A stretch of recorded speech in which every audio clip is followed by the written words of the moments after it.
Hey everybody, hi, how are you tonight? Gosh, it's good to see everybody. Let's see, sound seems to be doing fine, yay. Well, I'm my last night here in Albany, New York, and just got back from a close-up event with eCam, and we went out to a local crazy place. Literally had axe throwing at this bar. It was pretty funny. It was pretty funny. So, you know, the girl though from the Northwest kind of knows how to do that sort of stuff. So that was what it is. So, but I'm packing up, getting everything all packed because I have to catch the shuttle to the airport at like 3:15 in the morning. So I'm already yawning just thinking about it.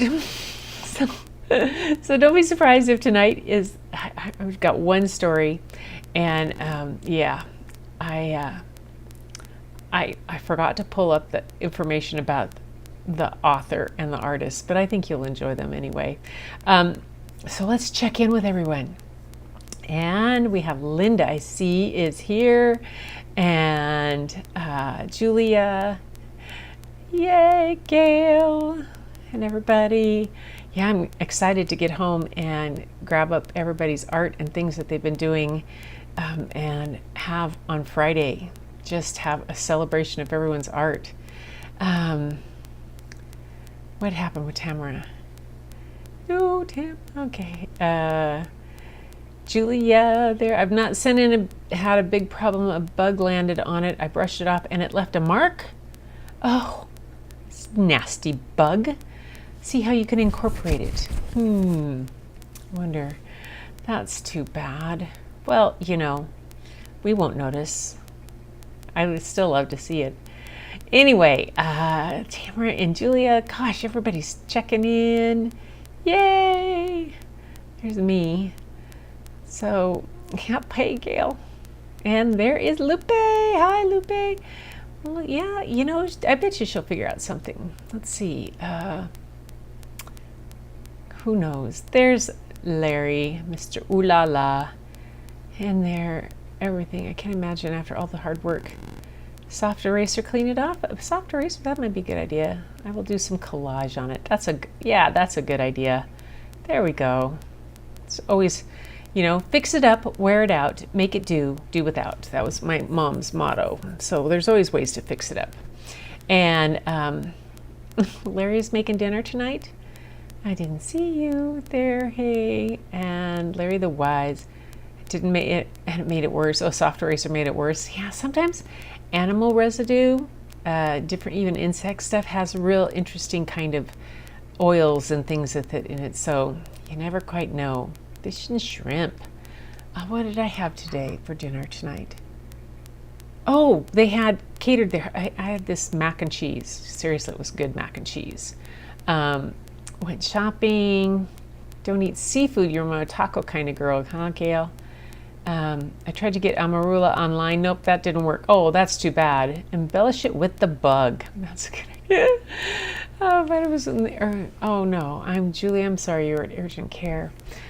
So, anyway, I thought about what to read tonight, and I have had a book that I had seen at the Children's Book Museum, and I had it it came up as one that I had on hold, and I got it, and it is a book called I Dissent, and it is about Ruth Bader Ginsburg. And since September 18th, which is a little few days ago, was the 2-year anniversary of her passing, and she was such a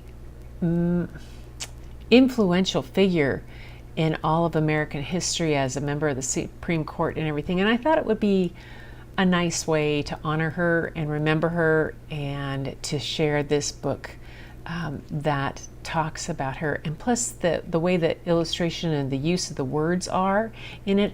I thought you guys would really enjoy this. So the book I have tonight is called I Dissent.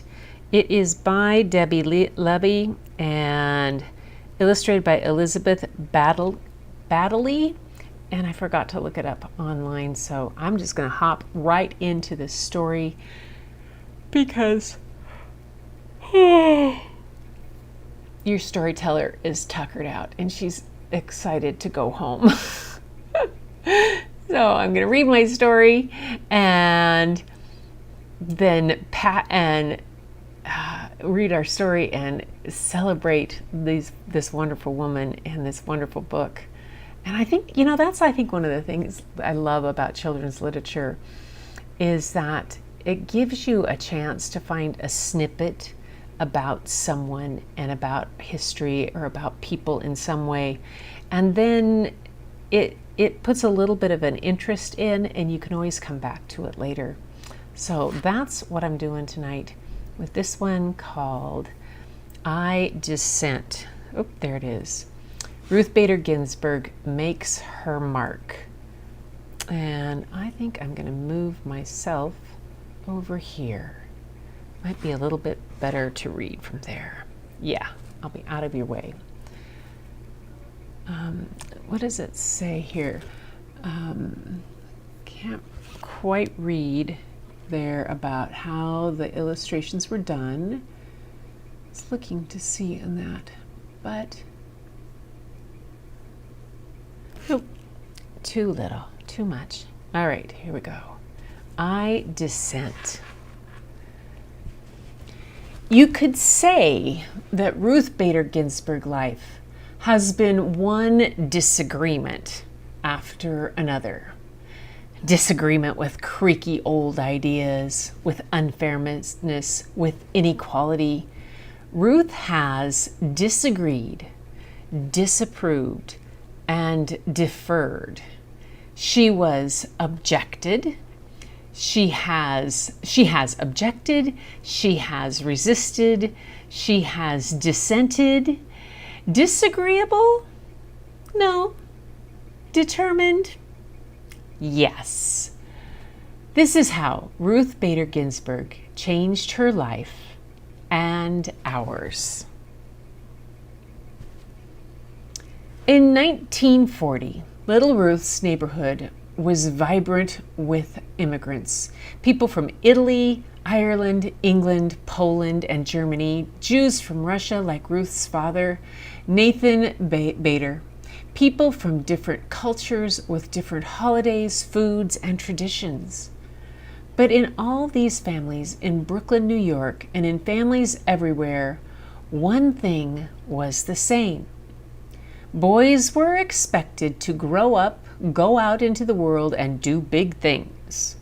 Girls, Girls were expected to find husbands. Ruth's mother disagreed. Celia Amster Bader thought girls should also have the chance to make their mark on the world. So she took Ruth to the library. That's such a theme in so many of the books of these people that have made a difference. On the shelves were stories of girls and women who did big things. Ruth read about Nancy Drew, girl detective. She discovered Amelia Earhart, daring aviator. She learned of Athena, goddess of the Greek myths. Here were independent girls and women taking charge. Ruth read her way into this world. Around her, the sweet scent of books blended with savory aromas from the Chinese restaurant downstairs. Delicious! A girl could be anything.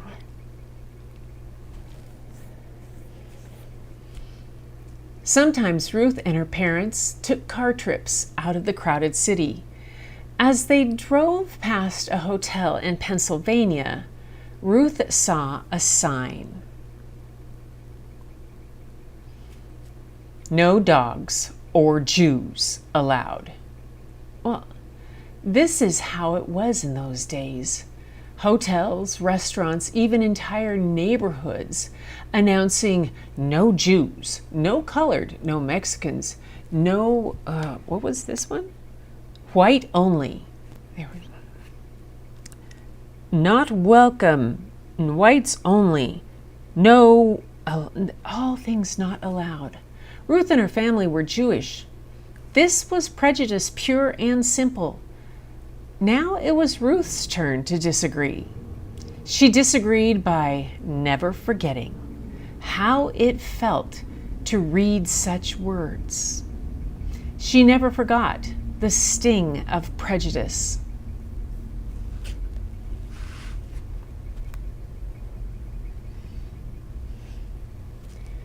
In elementary school, Ruth was excellent in some classes and less excellent in others. Her favorites were English, history, and gym.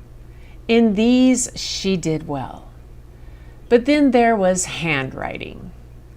Ruth was left-handed. Back then, teachers told left-handers that they should try to write with their right hands. Ruth's right-handed penmanship was so bad, she earned a D on her penmanship test. She cried. Then she protested. Ruth protested by writing with her left hand from that day forward.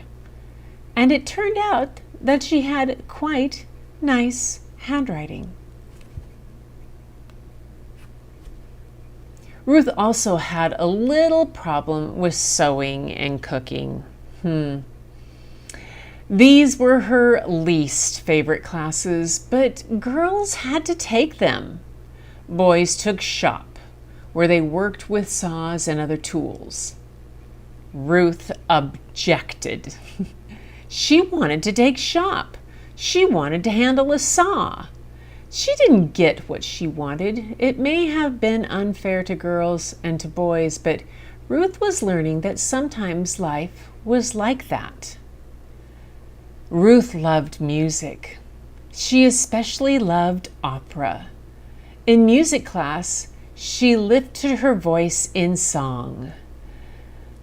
This time it was Ruth's music teacher who objected, great gently. Ruth simply could not carry a tune. The teacher asked Ruth not to sing out loud in her class, in her chorus. Ruth kept on singing in the shower and in her dreams. She continued to adore opera too. By the time Ruth was in high school, friends and teachers knew her as an outstanding student. Baton twirler, cello player, and newspaper editor. As graduation approached, Ruth was chosen to make a speech at the ceremony, but she had been keeping a big secret. Her mother was terribly sick, and the day before graduation, Celia Bader died. There was no agreeing with this. There was no disagreeing. This simply was. Ruth did not go to her graduation. She did not give her speech. Still, Ruth knew what her mother wanted. 3 months later, she left home to attend college. Not many girls went to college in the 1950s. Ruth made friends, but she also met girls who excluded Jews from their clubs. She met boys who thought girls should be looking for husbands. And then she met Martin Ginsburg. Marty was tall and funny, and Ruth was small and serious. Marty could make her laugh. They fell in love and hatched a plan. After college, they would go to law school, both of them. Lawyers, Ruth had learned, could fight unfairness and prejudice in courts. People thought it was a fine idea for Marty to attend law school. They didn't think Ruth should go. A lady lawyer? People disapproved. Ruth disapproved right back, and so did Marty. They got married, they went to law school, and they had a baby, Jane. Ruth's law school class had a total of 9 women and 500 men. She studied mightily She studied mightily and tied for first place in the class, and yet at graduation time, no one would hire this brilliant new lawyer. Why not? She was a woman. Men didn't want to work with a woman. She was a mother. Men thought a mother wouldn't pay attention to work. She was Jewish. Many people were still prejudiced. 3 strikes against her, but Ruth was not out. She resisted and persisted. Finally, a judge hired her, and she worked like mad for him. After one law school hired her and then another, Ruth became one of the few female law professors in the whole country. And she did it with a new baby at home, James. Ruth had disagreed and worked her way into being a lawyer and a professor, but around her, other women were excluded from jobs. When they did get jobs, they earned less than men. They were kept out of important roles in courts and government. To make matters worse, the Supreme Court of the United States, the highest court in the land, approved all this. As one Supreme Court justice had written years before, the natural and proper timidity and delicacy which belongs to the female sex evidently unfits it for many of the occupations of civil life. What? In other words, women and girls were too shy and weak to do big things in the world. Another Supreme Court opinion declared, "Woman has always been dependent upon man." Ruth really disagreed with this. So Ruth went to court to fight for equal treatment of women. The most important cases went to the Supreme Court. The first time she appeared there, Ruth was so nervous she feared she might be sick. But standing before 9 Supreme Court justices, Ruth imagined them as her students. She, Professor Ginsburg, needed to teach these students, who were all men, why a person's choices shouldn't be limited just because she was born a girl. Ruth wasn't only fighting for women. When women were excluded from the work world, men were excluded from home life. Why shouldn't a father stay home to take care of his children and cook the meals? Why shouldn't his wife run a business? These were fresh ideas in the 1970s. Ruth did not win every case, but she won enough. With each victory, women and men and girls and boys enjoyed a little more equality. Sometimes Ruth and Marty's children received confused looks when they said that their mother argued cases in the Supreme Court and their father made the family's dinners. People found this strange. Ruth, Marty, Jane, and James did not concur. They kept on being the type of family they wanted to be, and dinners at the Ginsburg home were delicious. Marty was a successful lawyer, but also a marvelous chef who had mastered the art of French cooking. Ruth, her family knew, had mastered the art of burnt pot roast. Ruth became well known as a lawyer. so well known that President Jimmy Carter chose her to be a judge in Washington, D.C. Then Ruth became known as a first-rate judge, and President Bill Clinton added her to be a justice on the Supreme Court. Along with 8 other Supreme Court justices, her job would be to decide the most significant cases and answer the most difficult legal questions in the United States. Ruth agreed. In 1993, Justice Ruth Bader Ginsburg became the first Jewish woman on the nation's highest court. In each case, the Supreme Court considers, after hearing from lawyers who argue for each side, the 9 justices take a vote. The side that gets the most votes wins the cases. The justices who agree write an opinion to explain the court's ruling. When Justice Ginsburg votes with the winning side, she wears a special lace collar over her robe. But many times, the Supreme Court announces the decision, and Justice Ginsburg disagrees. I dissent, she says, and she writes her own opinion explaining why. Plus, she wears a different collar, just for dissenting.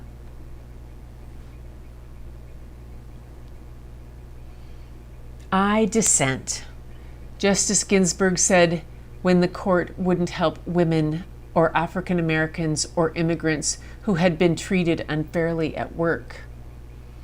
I dissent when the court rejected a law meant to protect the right of all citizens to vote, no matter their skin color.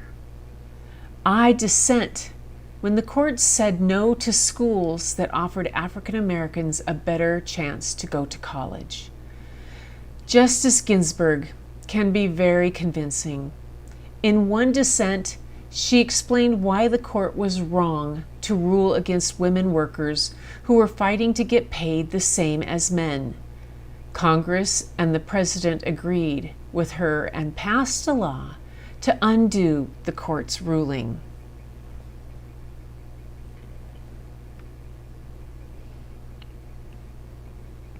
Justice Ginsburg had disagreed most often with the legal views of Justice Antonin Scalia, but they didn't just complain, I dissent. No, I dissent. They shared their conflicting ideas. Each pointed out weaknesses in the other's agreements. And after the opinions were written, the 2 justices had fun with each other. They didn't let their disagreements about law get in the way of a long friendship. They were parasailing in France, riding an elephant in India. I think she and Scalia both shared a love of opera and would go to opera together.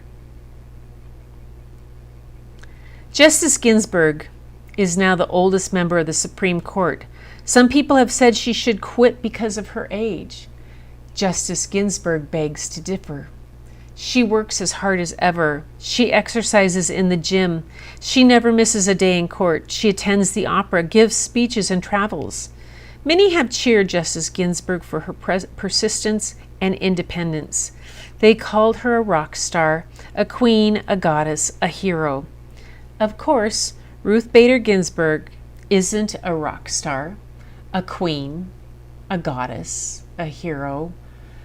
To many, or a goddess, but to many she is a hero. She made change happen, and she changed minds.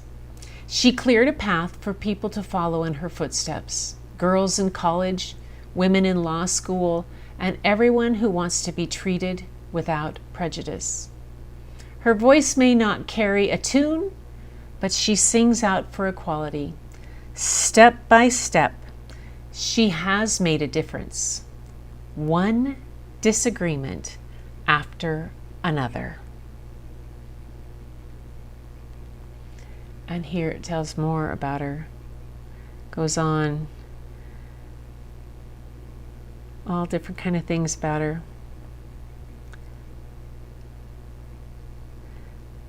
Details about different things that she did. It's very cool. It's a great book.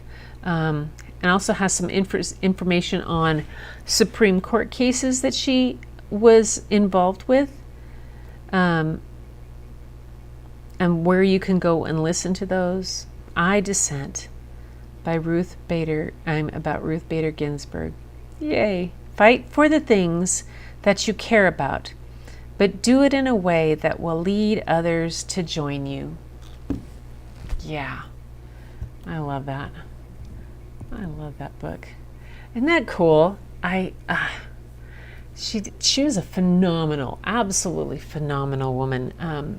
So well read, so well spoken, and so open, and in her diversity of thought. It was just always so amazing. Hey, Angel, how are you? Yay, Angel. So I'm just checking back here. So you guys had good conversation about her during this story. That's good to see. Anyway, so I'm not going to stay on too much longer because, like I said, I'm tuckered and I need to get packed and get a couple hours of sleep before I have to get up at dark 30 for catch my shuttle to the airport.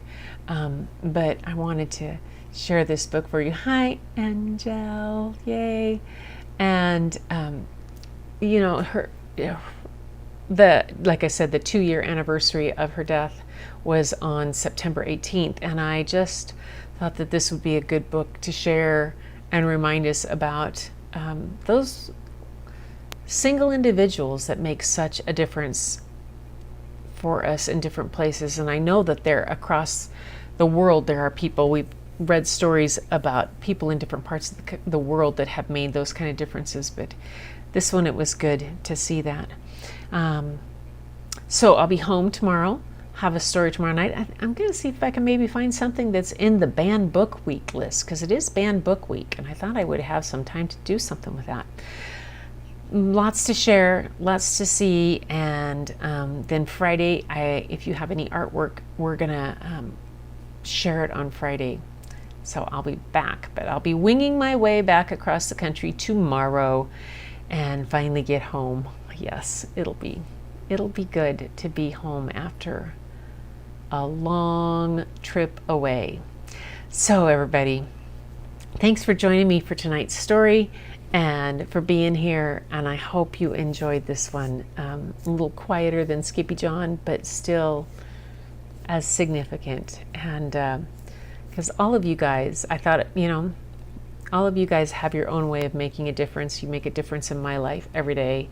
And I thought it was important to share somebody that, has touched all of us in some way or another, even people from different parts of the world. The influence that she had on our court system, pretty amazing. Yeah. All right, you guys, that's it. I'm tired. I'm babbling along, and so I'm going to head out. But until next time, everyone, keep looking for the beauty hidden in plain sight. It's all around, and you'll see it. Just look a little bit, but look in the mirror first, and you'll see it looking right back. I'll see you later, tomorrow. Bye. Here we go.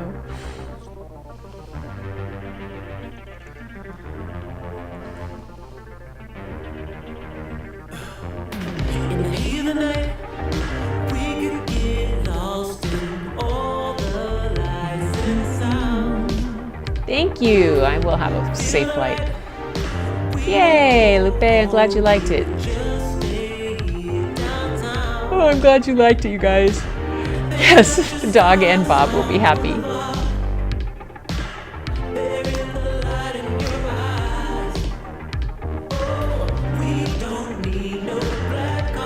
Night. I just need you by my side. We could be shameless, famous, running cool, with a love that leaves us way back.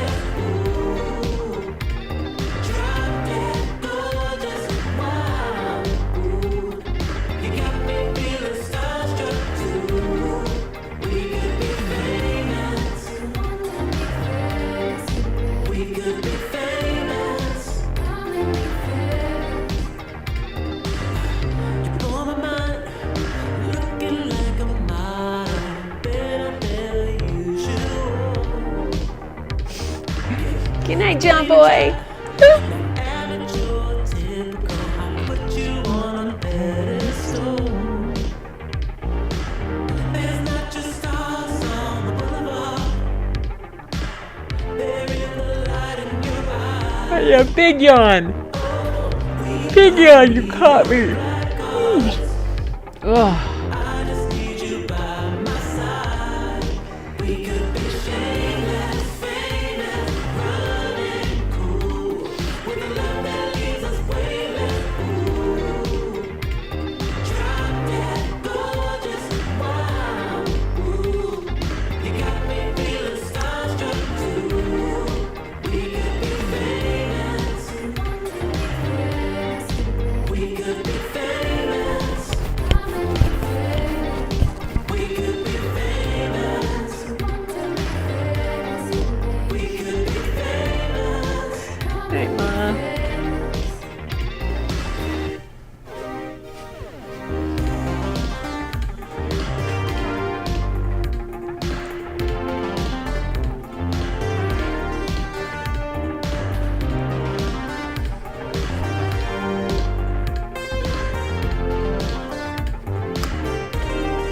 We could be shameless, famous, running cool, with a love that leaves us weightless. Ooh, drop dead gorgeous. I got a wake up call coming and my alarm set.